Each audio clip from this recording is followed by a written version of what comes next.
Good morning students. आज हम discuss करेंगे कंडीशनल सेंटेंसेज के बारे में।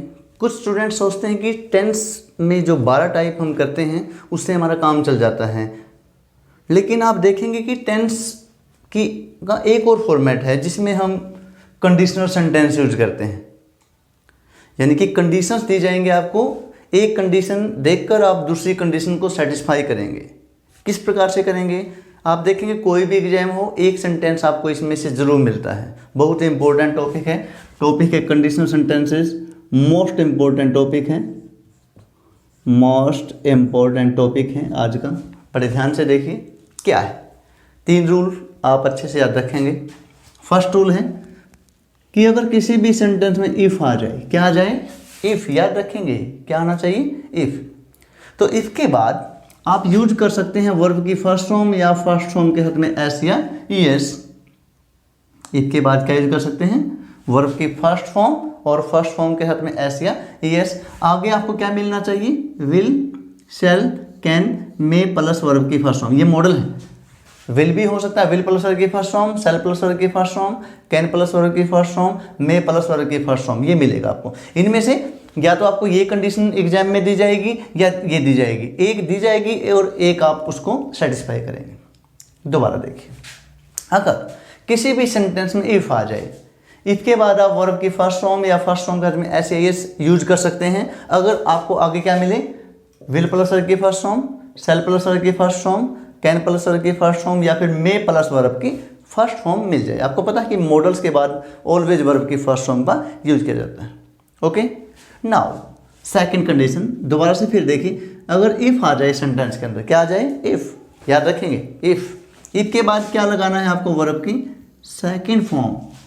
इफ के बाद वर्ब की सेकंड फॉर्म कब आएगी?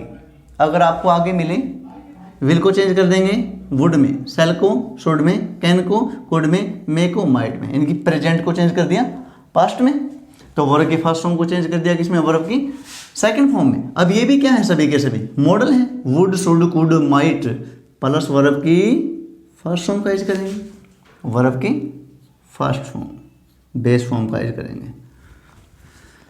क्या करना है यहाँ पे? वर्ब की फर्स्ट फॉर्म का यूज करेंगे। ठीक है, क्या है यहाँ पे? वर्ब की फर्स्ट फॉर्म।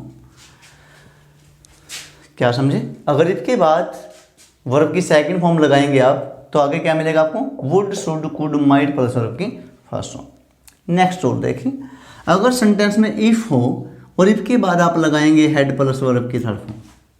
क्या लगाना है? इफ के बाद हेड प्लस वर्ब की थर्ड फॉर्म। बहुत ज़्यादा आता है ये रूल एग्जाम्स के अंदर। इफ के बाद हेड प्लस वर्ब की थर्ड फॉर्म कब लगाएंगे? अगर आपको आगे मिल जाए would have, should have, could have, might have plus verb की थर्ड फॉर्म लगेगा। अब यहाँ वर्ब की फर्स्ट फॉर्म नहीं लगेगी। Would have, should have, could have, might have plus verb की थर्ड फॉर्म का यूज किया जाएगा। 3 कंडीशन आपके पास। इफ के बाद वर्ब की फर्स्ट फॉर्म कब आएगी, इफ के बाद वर्ब की सेकंड फॉर्म कब आएगी और इफ के बाद हेड प्लस वर्ब की थर्ड फॉर्म कब आएगी, क्योंकि वर्ब की थर्ड फॉर्म अकेले नहीं आती है। ठीक है, तो अगर आपको ये रूल अच्छे से याद हैं तो अब हमें यहाँ पर एक्सरसाइज सोल्व करेंगे। मैंने आपको यहाँ पे 6 एग्जाम्पल्स दिए हैं, आप इन क्वेश्चंस को अच्छे से पढ़ेंगे, उसके बाद हम इनका आंसर लिखेंगे। If you work hard you will pass. अब आपने इसमें क्या देखा? क्या देखा आपने? सेंटेंस में इफ़ आया हुआ है। ठीक है, इफ़ के बाद यू विल पास क्या है? विल प्लस वर्ब की फर्स्ट फॉर्म। अब इन 3 कंडीशन में से देखिए आपको कौन सी कंडीशन मिलती है। इफ़ के बाद क्या है? इफ के बाद क्या है? विल प्लस वर्ब की first form. Will plus verb की फर्स्ट फॉर्म है इफ के बाद, तो क्या आना चाहिए? वर्ब की फर्स्ट फॉर्म या फर्स्ट फॉर्म के साथ में एस ए या ई एस, यानी कि प्रेजेंट इंडेफिनिट टेंस आना चाहिए। अब आपका सब्जेक्ट क्या है? यू है। अगर आपका सब्जेक्ट है वी, यू, दे या प्लूरल तो ओनली वर्ब की फर्स्ट फॉर्म आएगी। अगर आपका सब्जेक्ट होता ही, सी, इट या सिंगुलर तो वर्ब की फॉर्म के साथ में एस या एस लग जाता। अब इफ के बाद यू है तो वर्ब की फर्स्ट फॉर्म आएगी। क्या है वर्ब की first form? Work. If you work hard you will pass. Okay, works नहीं आएगा यहाँ पे क्योंकि आपका सब्जेक्ट यू है। यू के साथ वर्ब की फर्स्ट फॉर्म लगती है in case of present indefinite tense. After that second example देखिए, इफ द हेयर खरगोश, if the hare run continuously होता है लगातार, he could win the race. यहाँ पर भी आप देखेंगे, आपने एक स्टोरी पढ़ी है ना, हेयर एंड द टॉर्टोइस, कछुए और खरगोश की कहानी, जिसमें खरगोश तेज दौड़ता है लेकिन बीच में रेस्ट करने लग जाता है, और कछुआ जो है वो धीरे धीरे चलता है लेकिन रेस जीत जाता है। Slow and steady wins the race, पढ़ा होगा आपने। अब उसमें से मैंने एक एग्जांपल लिया है। क्या कंडीशन क्या हुई कि अगर हेयर जो खरगोश है वो रुकता नहीं बीच में अगर वो रुकता नहीं तो क्या होता, तो जीतना तो उसी को था क्योंकि वो फास्ट चल रहा था, लेकिन क्या हो गया, वो रुक गया। यानी कि मेहनत भी कब आती है, मेहनत भी रंग कब लेकर आती है, चाहे आप काम करें कम लेकिन रेगुलर करें। ये नहीं कि आपने एक बार तो स्पीड पकड़ी और उसके बाद में फिर आपने उसमें गैप दे दिया, तो वो जो गैप आ जाता है, इंटरस्टिसेस आ जाती हैं, तो वो क्या है, वो कभी फुलफिल नहीं होती हैं।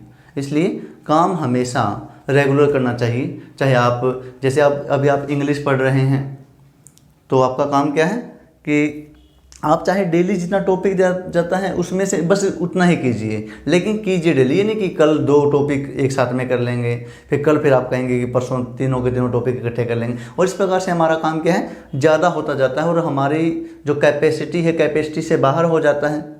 तो लास्ट में आपने देखा होगा कि एग्ज़ाम में फर्स्ट, सेकंड, थर्ड यानी कि जो पोजीशन लेने वाले बच्चे हैं उनका एक ही फॉर्मूला है कि वो अपना काम बड़ी ईमानदारी से और रेगुलर वे से करते हैं। ठीक है, अब हम एग्जाम्पल की तरफ बढ़ते हैं।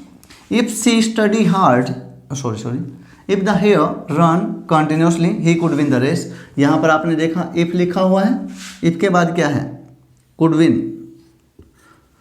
रूल देखिए, इफ़ के बाद वुड, शुड, कुड, माइट, क्या है, कुड प्लस वर्ब की first form, could plus verb की फर्स्ट फॉर्म है, कुड प्लस वर्ब की फर्स्ट फॉर्म है, तो क्या आना चाहिए यहाँ पे, वर्ब की सेकंड फॉर्म। तो रन की सेकंड फॉर्म क्या हो जाएगी, ran. The hare ran continuously he could win the race. ठीक है, after that example third, if, दोबारा से फिर देखा आपने इफ आया हुआ है। If she study hard she would have qualified IAS exam. If she study, पढ़ना, स्टडी, वो आप लिख लेते हैं STUDY, स्टडी, स्टडीड STUDIED लग जाएगा, वाई को काट देंगे यहाँ से, स्टडी, स्टडीड, स्टडीड।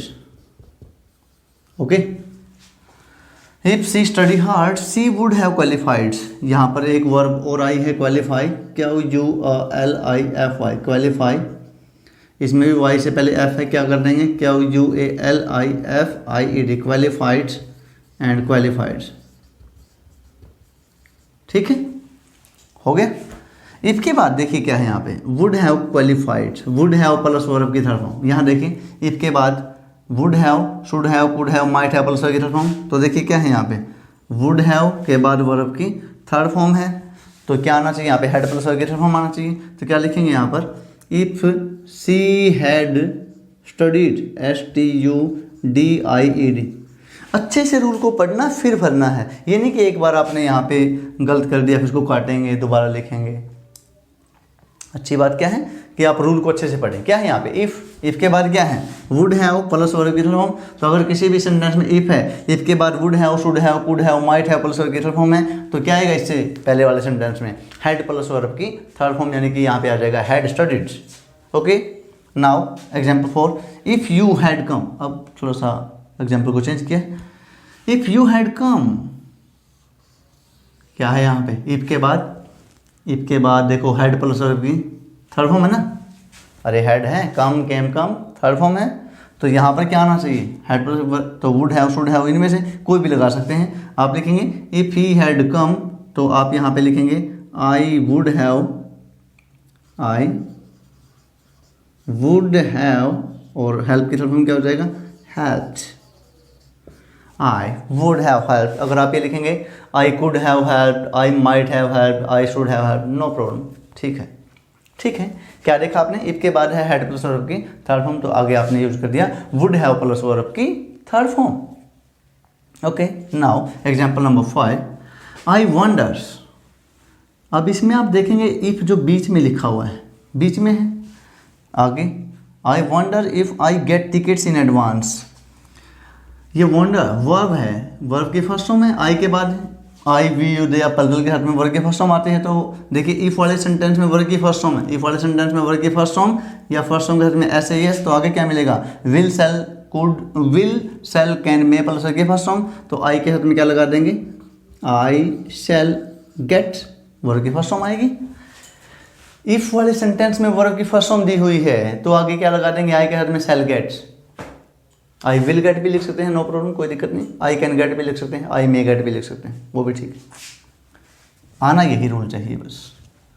उसके बाद है नेक्स्ट सेंटेंस है हमारा, if you walk fast you will catch the बस। यहाँ पर आपने देखा इफ लिखा हुआ है, वॉक वर्ब है यहाँ पे, walked walked, fast you will catch. यहाँ पर आप देखेंगे आपके पास में वर्ब कैच है, CATCH, कैच पकड़ना, कॉट CAU, ए है ये, कई बच्चे ओ कर देते हैं, CAUGST, catch caught caught. If you walk fast you will catch the bus. If के बाद विल प्लस वर्ग की फर्स्ट फॉर्म है, तो इफ के बाद विल प्लस वर्ग की फर्स्ट फॉर्म है, तो यहाँ वर्ग की फर्स्ट फॉर्म या फर्स्ट फॉर्म के बाद में ऐसे ही आएगा। अब आपका सब्जेक्ट यू है तो यू के साथ आती है ओनली वर्ब की first form. If you walk fast you will catch the बस, अगर तुम तेज चलते यू विल कैच द बस, तो तुम बस को पकड़ लेते। तो ये था हमारा टेंस का ही एक पार्ट है, कंडीशनल सेंटेंसेस, ठीक है। तो ये 3 कंडीशन ये आप याद रखेंगे, एग्जाम के पॉइंट ऑफ व्यू से बहुत ही इंपॉर्टेंट है, अच्छे से पढ़ें इसको। अब मैं कहूँ कि टेंस हमारे यहाँ पर भी फिनिश नहीं होते हैं, इसका ही एक टॉपिक है जो हम कल करेंगे, चाहे आप 10th में पढ़ें, +2 में पढ़ें, BA में पढ़ें, HSSC में पढ़ें, SSC में पढ़ें, वो सभी के लिए बहुत इंपॉर्टेंट है। और उस टॉपिक का नाम है सब्जेक्ट वर्ब एग्रीमेंट, यानी कि वर्ब की फॉर्म आएगी सब्जेक्ट के अकॉर्डिंग, यानी कि वर्ब 2 टाइप की, singular plural, singular verb plural verb, तो सब्जेक्ट भी कौन सा, सिंगुलर सब्जेक्ट प्लूरल सब्जेक्ट। लेकिन कल हम आइडेंटिफाई करेंगे कि सिंगुलर सब्जेक्ट कौन सा है, कई बार हम आइडेंटिफाई नहीं कर सकते कि सिंगुलर सब्जेक्ट है कौन सा, बहुत ही इंपॉर्टेंट टॉपिक है। तब तक के लिए बने रहिए हमारे साथ हमारे YouTube चैनल पर। अगर आपको हमारी वीडियोस अच्छे लगते हैं तो इन्हें लाइक कीजिए, सब्सक्राइब कीजिए और बने रहिए हमारे चैनल के साथ। तब तक के लिए धन्यवाद।